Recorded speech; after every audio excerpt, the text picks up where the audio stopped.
ਸੋ ਇੱਕ ਵਾਰ ਫਿਰ ਤੋਂ ਸਵਾਗਤ ਹੈ ਸਭ ਦਾ ਕਲਾਸ ਦੇ ਵਿੱਚ। ਅਸੀਂ ਗੈਸਟ ਸਾਈਕਲ ਨੂੰ ਥਿਓਰੈਟੀਕਲੀ ਪੜ੍ਹ ਚੁੱਕੇ ਹਾਂ, ਮੈਂ ਵੀਡੀਓ ਵੀ ਅਪਲੋਡ ਕਰ ਚੁੱਕਾ ਹਾਂ, ਪਰ ਅੱਜ ਉਸ ਨੂੰ ਪ੍ਰੈਕਟੀਕਲੀ ਸਮਝਣ ਦੀ ਕੋਸ਼ਿਸ਼ ਕਰਦੇ ਹਾਂ ਕਿ ਗੈਸਟ ਸਾਈਕਲ ਹੁੰਦਾ ਕੀ ਆ। ਸਭ ਤੋਂ ਪਹਿਲਾਂ ਗੈਸਟ ਸਾਈਕਲ ਦੇ ਵਿੱਚ ਅਸੀਂ ਪੜ੍ਹਿਆ ਸੀਗਾ pre arrival stage. Pre arrival stage ਜਦੋਂ ਗੈਸਟ ਹਾਲੇ ਤੱਕ ਨਹੀਂ ਆਇਆ ਹੋਇਆ, ਉਸ ਤੋਂ ਪਹਿਲਾਂ ਕੀ ਸਟੇਜ ਹੁੰਦੀ ਆ, ਉਸ ਤੋਂ ਪਹਿਲਾਂ ਕੀ ਚੱਲਦਾ ਆ ਹੋਟਲ ਦੇ ਵਿੱਚ ਅਤੇ ਗੈਸਟ ਦੇ ਵੱਲੋਂ, ਉਸ ਬਾਰੇ ਅਸੀਂ ਅੱਜ ਹੁਣ ਵਿਚਾਰ ਕਰਾਂਗੇ। ਸੋ ਸਭ ਤੋਂ ਪਹਿਲਾਂ ਗੈਸਟ ਵੱਲੋਂ ਦੇਖਦੇ ਹਾਂ। ਸੋ ਮੈਂ ਗੈਸਟ ਹਾਂ, ਸਪੋਜ਼ ਕਰ ਲਓ ਮੈਂ ਗੈਸਟ ਹਾਂ, ਮੈਂ ਇੱਕ ਹੋਟਲ ਦੇ ਵਿੱਚ ਜਾਣਾ ਆ। ਹੋਟਲ ਦੇ ਵਿੱਚ ਜਾਣ ਦੇ ਲਈ ਸਭ ਤੋਂ ਪਹਿਲਾਂ ਮੇਰਾ ਵਰਕ ਕੀ ਹੋਊਗਾ, ਮੈਂ ਸਿਟੀ ਦੇਖਾਂਗਾ। ਮੈਂ ਜਲੰਧਰ ਸ਼ਹਿਰ ਦੇ ਵਿੱਚ ਜਾਣਾ, ਓਕੇ। ਮੈਂ ਨੈੱਟ 'ਤੇ ਸਰਚ ਕਰਾਂਗਾ ਹੋਟਲਸ ਇਨ ਜਲੰਧਰਸ, ਮੈਨੂੰ ਕਈ ਤਰ੍ਹਾਂ ਦੇ ਹੋਟਲ ਮਿਲ ਜਾਣਗੇ। ਉਹ ਹੋਟਲਾਂ ਦੇ ਵਿੱਚ ਮੈਂ ਰੂਮ ਰੇਟਸ ਦੇਖਾਂਗਾ ਕਿ ਕਿਹੜੇ ਹੋਟਲ ਦੇ ਵਿੱਚ ਰੂਮ ਰੇਟ ਸਹੀ ਆ, ਕਿਹੜੇ ਹੋਟਲ ਦੇ ਵਿੱਚ ਵਧੀਆ ਅਮੈਨਿਟੀਜ਼ ਮੈਨੂੰ ਪ੍ਰੋਵਾਈਡ ਹੋਣਗੀਆਂ, ਕਿਹੜੇ ਹੋਟਲ ਦੀ SOP ਸਟੈਂਡਰਡ ਓਪਰੇਟਿੰਗ ਪ੍ਰੋਸੀਜਰ ਵਧੀਆ ਆ, ਸਟਾਰ ਕੈਟੇਗਰੀ ਦੇ ਵਿੱਚ ਕਿਹੜਾ ਹੋਟਲ ਵਧੀਆ ਆ ਰਿਹਾ ਹੈਗਾ, ਕਿਹੜੇ ਹੋਟਲ ਦੇ ਵਿੱਚ ਵਧੀਆ ਫੈਸਿਲਿਟੀਜ਼ ਮਿਲਦੀਆਂ, ਅਤੇ ਫੀਡਬੈਕ ਕਿਹੜੇ ਹੋਟਲ ਨੂੰ ਗੈਸਟ ਨੇ ਵਧੀਆ ਦਿੱਤੇ ਹੋਏ ਆ।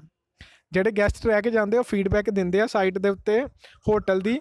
ਸੋ ਕਿਹੜੇ ਗੈਸਟ ਨੇ ਕਿੰਨੇ ਸਟਾਰ ਦਿੱਤੇ ਹੋਏ ਨੇ ਅਤੇ ਉਹਨੇ ਕਿਸ ਕਾਰਨ ਦਿੱਤਾ ਹੋਇਆ। ਫੂਡ ਵਧੀਆ ਇਸ ਹੋਟਲ ਦਾ, ਇਸ ਹੋਟਲ ਦੇ ਵਿੱਚ ਰਹਿਣ ਨੂੰ ਕਮਰੇ ਵਧੀਆ ਆ, ਕਮਰੇ ਵੱਡੇ ਆ, ਜਾਂ ਬੈਡਿੰਗ ਜਿਹੜੀ ਸੀਟ ਬੈੱਡ ਜਿਹੜਾ ਇਹਨਾਂ ਦਾ ਬਹੁਤ ਵਧੀਆ ਆ, ਸੋ ਕੰਫਰਟੇਬਲ ਆ।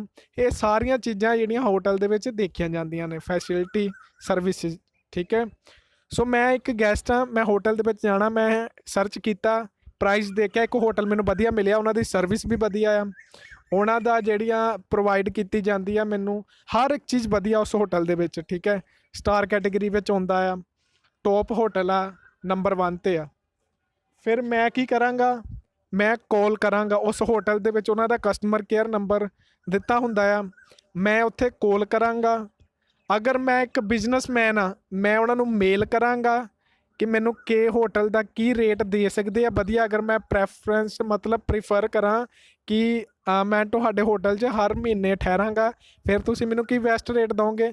ਅਗਰ ਮੈਂ ਇੱਕ ਵਾਰੀ ਹੀ ਜਾ ਰਿਹਾ ਹਾਂ, ਮੈਂ ਬਿਜ਼ਨਸਮੈਨ ਨਹੀਂ ਹੈਗਾ, ਵੈਸੇ ਜਾ ਰਿਹਾ ਵਰਕ ਲਈ, ਫਿਰ ਮੈਂ ਕੀ ਕਰਾਂਗਾ, ਮੈਂ ਉਸ ਹੋਟਲ ਦੇ ਵਿੱਚ ਕਾਲ ਕਰਕੇ ਉਸ ਹੋਟਲ ਦੇ ਵਿੱਚ ਰਿਜ਼ਰਵੇਸ਼ਨ ਕਰਵਾਵਾਂਗਾ। That is a process of reservation.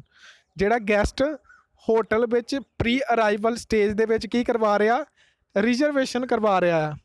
ਸੋ ਮੈਂ ਰਿਜ਼ਰਵੇਸ਼ਨ ਪ੍ਰੋਸੈਸ ਦੇ ਵਿੱਚ ਰਿਜ਼ਰਵੇਸ਼ਨ ਕਰਵਾਵਾਂਗਾ। ਰਿਜ਼ਰਵੇਸ਼ਨ ਦੇ ਵਿੱਚ ਮੈਂ ਗੈਸਟ ਜਿਹੜਾ ਮੈਂ ਕਾਲ ਕਰਾਂਗਾ ਹੋਟਲ ਦੇ ਵਿੱਚ, ਪੁੱਛਾਂਗਾ ਸਰ ਸਿੰਗਲ ਰੂਮ ਚਾਹੀਦਾ ਹੈ 1 ਪਰਸਨ ਦੇ ਲਈ, ਆਹ ਤੁਹਾਡਾ ਟੈਰਿਫ ਨੈਟ 'ਤੇ ਲਿਖਿਆ ਆ ਰਿਹਾ ਹੈਗਾ, ਇਹੀ ਰੇਟ ਆ। ਅਗਰ ਮੈਂ ਕਾਲ ਨਹੀਂ ਕਰਨਾ ਚਾਹੁੰਦਾ ਤਾਂ ਮੈਂ ਬੁੱਕ ਔਨਲਾਈਨ ਵੀ ਕਰ ਸਕਦਾ, goebibo.com, booking.com ਜਾਂ makeMyTrip.com। ਜ਼ਿਆਦਾਤਰ ਵੈਬਸਾਈਟਸ ਜਿਹੜੀਆਂ ਨੇ ਇਹ ਔਨਲਾਈਨ ਬੁਕਿੰਗ ਕਰਦੀਆਂ ਨੇ, ਤੁਸੀਂ ਕ੍ਰੈਡਿਟ ਕਾਰਡ ਰਾਹੀਂ ਬੁੱਕ ਕਰ ਸਕਦੇ ਹੋ ਪੇ ਕਰਕੇ, ਠੀਕ ਹੈ। ਵਿਦਆਊਟ ਪੇ ਵੀ ਹੁੰਦੀ ਆ ਕਈ ਵਾਰ, ਕਿ ਵਿਦਆਊਟ ਪੇ ਵੀ ਤੁਸੀਂ ਬੁੱਕ ਕਰ ਸਕਦੇ ਹੋ, ਹੋਟਲ ਜਾ ਕੇ ਪੇ ਕਰ ਸਕਦੇ ਹੋ, ਉਹ ਕਈਆਂ ਦੀ ਹੀ ਪੋਲਿਸੀ ਹੁੰਦੀ, ਨਹੀਂ ਤਾਂ ਜ਼ਿਆਦਾਤਰ ਬੁਕਿੰਗ ਜਿਹੜੀ ਤੁਸੀਂ ਕਰਨੀ ਆ ਪੇ ਕਰਨਾ ਹੀ ਪੈਂਦਾ ਹੈ। ਇਹ ਹੋਟਲ ਦੇ ਵਿੱਚ ਅੱਜ ਕੱਲ੍ਹ ਰੂਲ ਆ ਗਿਆ ਦਾ, ਕਿਉਂਕਿ ਕਈ ਬੁੱਕ ਕਰਕੇ ਰੂਮ ਆਉਂਦੇ ਨਹੀਂ ਹੈਗੇ ਅਤੇ ਉਹ ਫਿਰ ਰੂਮ ਵੇਸਟ ਚਲਾ ਜਾਂਦਾ ਹੈ ਹੋਟਲ ਦਾ। ਸੋ ਇਸ ਕਰਕੇ ਰੂਮ ਦੇ ਲਈ ਬੁਕਿੰਗ ਕਰਵਾਉਣ ਲਈ ਤੁਹਾਨੂੰ ਪੈਸੇ ਪੇ ਕਰਨੇ ਹੁੰਦੇ ਪਹਿਲਾਂ। ਸੋ ਤੁਸੀਂ ਕਾਲ ਕੀਤਾ, ਜੇਕਰ ਕਾਲ ਰਾਹੀਂ ਕਰ ਰਹੇ ਹੋ ਅਤੇ ਤੁਸੀਂ ਰੇਟ ਪਤਾ ਕਰਕੇ, ਉਹ ਤੁਹਾਨੂੰ ਕਹੇਗਾ ਕਿ ਥੋੜ੍ਹੀ ਪੇਮੈਂਟ ਕਰਨੀ ਪਏਗੀ, ਤੁਸੀਂ ਪੇਮੈਂਟ ਕਰ ਦੋਗੇ, ਜਿਵੇਂ ਤੁਸੀਂ ਪੇਟੀਐਮ ਕਰਨਾ, ਗੂਗਲ ਪੇ ਕਰਨਾ, ਜਾਂ ਫਿਰ ਜਿਵੇਂ ਵੀ ਪ੍ਰੋਸੈਸ ਤੁਸੀਂ ਕਰਨਾ ਚਾਹੁੰਦੇ ਹੋ ਪੇ ਕਰ ਦੋਗੇ। ਹੋਟਲ ਦਾ ਇੱਕ ਪ੍ਰੋਸੈਸ ਹੁੰਦਾ ਕਿ ਤੁਹਾਨੂੰ 30% ਪਹਿਲਾਂ ਪੇ ਕਰਨਾ ਪਏਗਾ ਅਗਰ ਤੁਸੀਂ ਰਿਜ਼ਰਵੇਸ਼ਨ ਟਾਈਮ ਕਰਨਾ ਚਾਹੁੰਦੇ। ਅਗਰ ਪੂਰਾ ਕਰਨਾ ਚਾਹੀਦਾ ਤਾਂ ਵੀ ਠੀਕ ਆ, ਅਗਰ ਤੁਸੀਂ ਥੋੜ੍ਹਾ ਕਰਨਾ ਚਾਹੁੰਦੇ ਤਾਂ 30% ਪੇ ਕਰ ਦਿਓ, ਬਾਅਦ ਵਿੱਚ ਆਉਣ ਲੱਗੇ ਤੁਸੀਂ ਬਾਕੀ ਪੇਮੈਂਟ ਕਰ ਦਿਓ, ਓਕੇ। ਸੋ ਫੈਕਸ ਰਾਹੀਂ ਵੀ ਕਰਵਾ ਸਕਦੇ ਹੋ, ਮੇਲ ਰਾਹੀਂ ਵੀ ਕਰਵਾ ਸਕਦੇ ਹੋ, ਟੈਲੀਫੋਨ ਕਰਕੇ ਵੀ ਕਰਵਾ ਸਕਦੇ ਹੋ, ਵੈਬਸਾਈਟ ਰਾਹੀਂ ਵੀ ਕਰਵਾ ਸਕਦੇ ਹੋ।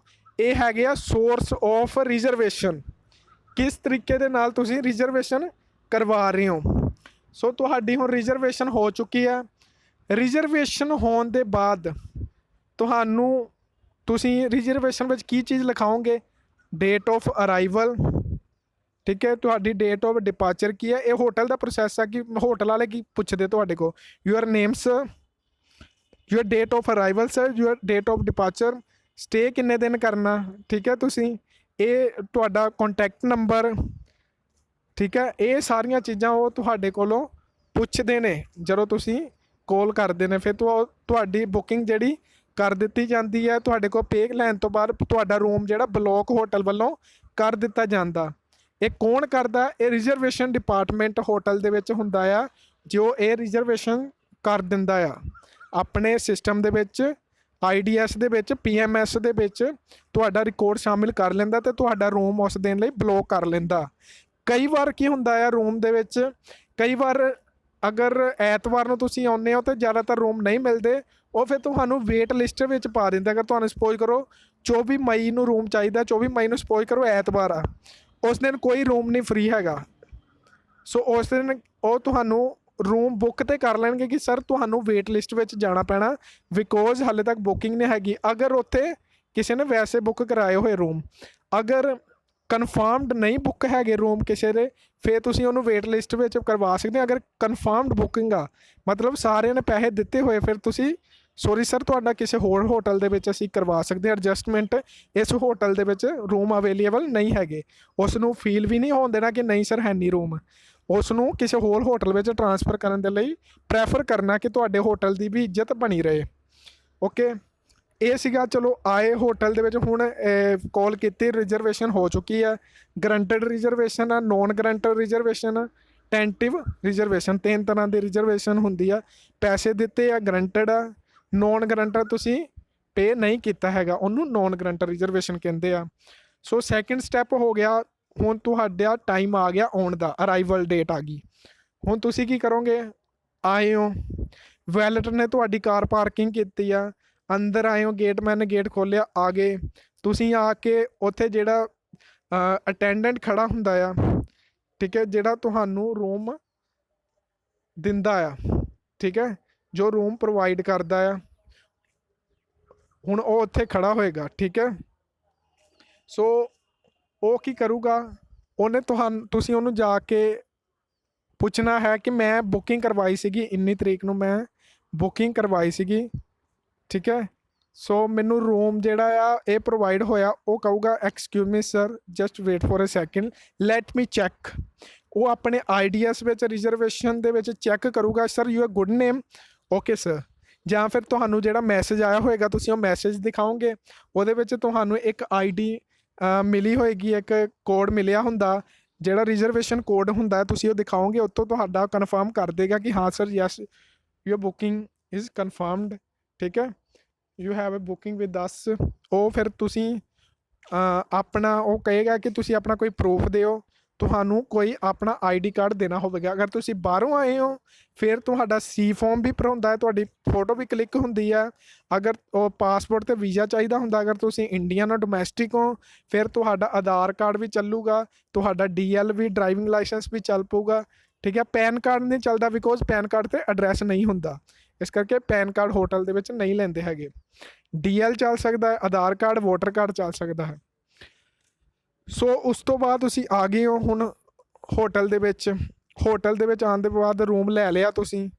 ਰੂਮ ਲੈਣ ਤੋਂ ਬਾਅਦ ਤੁਹਾਨੂੰ ਕੀ ਇਸ਼ੂ ਕਰ ਦਿੱਤੀ ਉਸਨੇ, ਜੋ ਵੀ ਪ੍ਰੋਸੀਜਰ ਸੀਗਾ ਰਜਿਸਟ੍ਰੇਸ਼ਨ, ਸੈਕਿੰਡ ਪ੍ਰੋਸੈਸ ਰਜਿਸਟ੍ਰੇਸ਼ਨ ਦਾ, ਠੀਕ ਹੈ। ਇਹ ਹੈਗਾ ਅਰਾਈਵਲ ਟਾਈਮ, ਜਿਹੜਾ ਹੁਣ ਮੈਂ ਕਹਿ ਰਿਹਾ ਨਾ ਹੋਟਲ ਵਿੱਚ ਆ ਗਏ ਇਹਨੂੰ ਕਹਿੰਦੇ ਅਰਾਈਵਲ।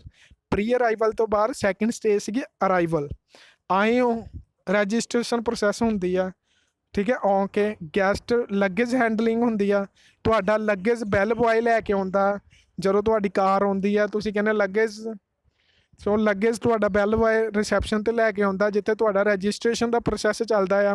ਤੁਹਾਡੇ ਜਿਹੜਾ ਰਜਿਸਟ੍ਰੇਸ਼ਨ, ਕਈ ਵਾਰ ਕਾਰਡ ਪਹਿਲਾਂ ਹੀ GRC ਰੈਡੀ ਕੀਤੀ ਹੁੰਦੀ ਹੈ, ਕਈ ਵਾਰ ਉਸੇ ਵੇਲੇ ਭਰਦੇ ਆ ਅਤੇ ਤੁਹਾਡੇ ਸਿਗਨੇਚਰ ਕੀਤੇ ਜਾਂਦੇ ਆ, ਤੁਹਾਡਾ ਪ੍ਰੂਫ ਲਿਆ ਜਾਂਦਾ ਅਤੇ ਤੁਹਾਨੂੰ ਕੀ ਇਸ਼ੂ ਕਰ ਦਿੱਤੀ ਜਾਂਦੀ ਆ। ਸੋ ਫਿਰ ਤੁਹਾਨੂੰ ਰੂਮ ਨੰਬਰ ਦੱਸਿਆ ਜਾਂਦਾ ਹੈ। ਸੋ ਬੈਲ ਬੁਆਏ ਤੁਹਾਡੇ ਨਾਲ ਲੱਗੇਜ ਲੈ ਕੇ ਜਾਂਦਾ, ਤੁਹਾਨੂੰ ਉੱਥੇ ਰੂਮ ਦੇ ਵਿੱਚ ਦੱਸਦਾ ਮਿਨੀ ਬਾਰ ਕਿੱਥੇ ਆ, ਸਾਰਾ AC ਦਾ ਸਿਸਟਮ ਕੀ ਆ। ਸੋ ਸਾਰੇ ਰੂਮ ਦੀ ਇਨਫੋਰਮੇਸ਼ਨ ਦੇ ਕੇ ਆਉਂਦਾ ਜਿਹੜਾ ਤੁਹਾਡੇ ਨਾਲ ਜਾਂਦਾ ਆ। ਸੋ ਬੈਲ ਬੁਆਏ ਜਦੋਂ ਥੱਲੇ ਆ ਜਾਂਦਾ, ਹੁਣ ਉਸ ਤੋਂ ਬਾਅਦ ਚਾਲੂ ਹੁੰਦਾ ਸਟੇ ਔਨ ਦਾ ਸਟੇ। ਜਦੋਂ ਤੁਸੀਂ ਰੂਮ ਦੇ ਵਿੱਚ ਸਟੇ ਕਰ ਰਹੇ ਹੋ, guest stay activity, third stage. ਸੋ ਸਟੇ ਇਨ ਦੀ ਹੋਟਲ ਦੇ ਵਿੱਚ ਜਿਹੜੀ ਥਰਡ ਐਕਟੀਵਿਟੀ ਹੈ ਉਹਦੇ ਵਿੱਚ ਕੀ ਹੁੰਦਾ ਹੈ, ਕਾਫੀ ਤਰ੍ਹਾਂ ਦੇ ਪ੍ਰੋਸੈਸ ਚੱਲਦੇ ਆ। ਤੁਸੀਂ ਕਈ ਤਰ੍ਹਾਂ ਦੀਆਂ ਸਰਵਿਸਿਜ਼ ਲੈਂਦੇ ਹੋ, ਲਾਂਡਰੀ ਸਰਵਿਸ, ਫੂਡ ਜਿਹੜੀ ਫੂਡ ਸਰਵਿਸ ਜਿਹਦੇ ਵਿੱਚ ਤੁਸੀਂ ਫੂਡ ਖਾਂਦੇ ਹੋ, ਠੀਕ ਹੈ, ਕੰਜ਼ਿਊਮ ਕਰਦੇ ਹੋ, ਆਰਡਰ ਕਰਦੇ ਹੋ। ਰੂਮ ਸਰਵਿਸ ਜਿਹੜੀ ਕਹਿੰਦੇ ਆ, ਜਿਹਨੂੰ ਕਹਿੰਦੇ ਆ ਰੂਮ ਸਰਵਿਸ ਲੈਂਦੇ ਹੋ। House keeping service, laundry service ਲੈਂਦੇ ਹੋ। ਤੁਹਾਡੇ ਰੂਮ ਦਾ ਰੈਂਟ ਜਿਹੜਾ ਹੈਗਾ, ਕਾਫੀ ਤਰ੍ਹਾਂ ਦੀਆਂ ਸਰਵਿਸਿਜ਼ ਤੁਸੀਂ ਸਟੇਇੰਗ ਟਾਈਮ ਦੇ ਉੱਤੇ ਹੁੰਦੀਆਂ, ਜਿਹਦੇ ਵਿੱਚ ਤੁਹਾਡੇ ਵੱਲੋਂ ਤੇ ਆਰਡਰ ਕੀਤੇ ਜਾਂਦੇ ਨੇ, ਠੀਕ ਹੈ, ਜਾਂ ਕੱਪੜੇ ਧੁਆਏ ਜਾਂਦੇ ਨੇ, ਲਾਂਡਰੀ ਸਰਵਿਸ ਲਈ ਜਾਂਦੀ। ਹੁਣ ਹੋਟਲ ਵੱਲੋਂ ਕੀ ਹੁੰਦਾ, ਹੋਟਲ ਤੁਹਾਡੀ ਬਿਲਿੰਗ ਕਰਦਾ ਆ। ਜੋ ਸਰਵਿਸ ਤੁਸੀਂ ਲੈ ਰਹੇ ਹੋ ਉਹਦਾ ਬਿੱਲ ਜਿਹੜਾ ਰੈਡੀ ਹੁੰਦਾ ਆ, ਤੁਹਾਡਾ ਜਿਹੜਾ ਅਕਾਊਂਟ ਬਣਿਆ ਉਸ ਵੇਲੇ ਉਹ ਅਕਾਊਂਟ ਸੈਟਲ ਹੁੰਦਾ ਰਹਿੰਦਾ, ਤੁਹਾਡੇ ਪੈਸੇ ਅਕਾਊਂਟ ਵਿੱਚ ਜਾਂਦੇ ਰਹਿੰਦੇ। ਬਾਅਦ ਦੇ ਵਿੱਚ ਜਿਹੜਾ ਫੋਲੀਓ ਰੈਡੀ ਹੁੰਦਾ ਆ, ਲਾਸਟ ਫੋਲੀਓ, ਉਹ ਤੁਹਾਡੇ ਕੋਲੋਂ ਤੁਹਾਨੂੰ ਸਾਹਮਣੇ ਦਿੱਤਾ ਜਾਂਦਾ ਤੇ ਤੁਸੀਂ ਚੈੱਕਆਊਟ ਦੇ ਟਾਈਮ ਪੇ ਕਰਨਾ ਹੁੰਦਾ। ਸੋ ਥਰਡ ਪ੍ਰੋਸੈਸ ਜਿਹੜਾ ਮੈਂ ਤੁਹਾਨੂੰ ਦੱਸ ਚੁੱਕਾ ਜਿਹੜਾ ਹੁੰਦਾ ਆ, ਤੇ ਉਸ ਤੋਂ ਬਾਅਦ ਕੀ ਹੁੰਦਾ ਆ, ਸੋ ਉਸ ਪ੍ਰੋਸੈਸ ਤੋਂ ਬਾਅਦ ਕੀ ਹੋ ਗਿਆ, ਚੈੱਕਆਊਟ, ਡਿਪਾਰਚਰ। ਤੁਹਾਡਾ ਡਿਪਾਰਚਰ ਹੋਏਗਾ। ਡਿਪਾਰਚਰ ਸਟੇਜ ਦੇ ਵਿੱਚ ਕੀ ਹੁੰਦਾ ਆ, ਡਿਪਾਰਚਰ ਸਟੇਜ ਦੇ ਵਿੱਚ ਜਿਹੜਾ ਤੁਹਾਡਾ ਰੂਮ ਅਲੋਟ ਹੋਇਆ ਸੀਗਾ, ਤੁਹਾਨੂੰ ਚੈੱਕਆਊਟ ਕਰਨਾ ਪਏਗਾ। ਚੈੱਕਆਊਟ ਕਰਦੇ ਹੋ ਤੁਸੀਂ ਰੂਮ ਨੂੰ।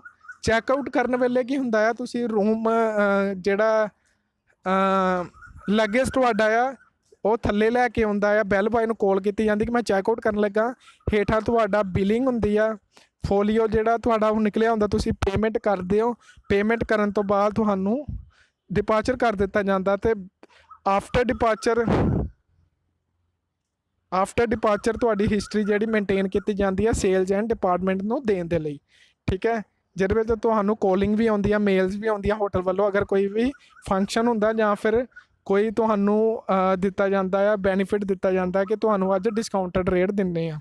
ਸੋ ਇਹ ਸੀਗਾ ਗੈਸਟ ਸਾਈਕਲ ਇਨ ਪ੍ਰੈਕਟੀਕਲੀ ਬੇਸਡ।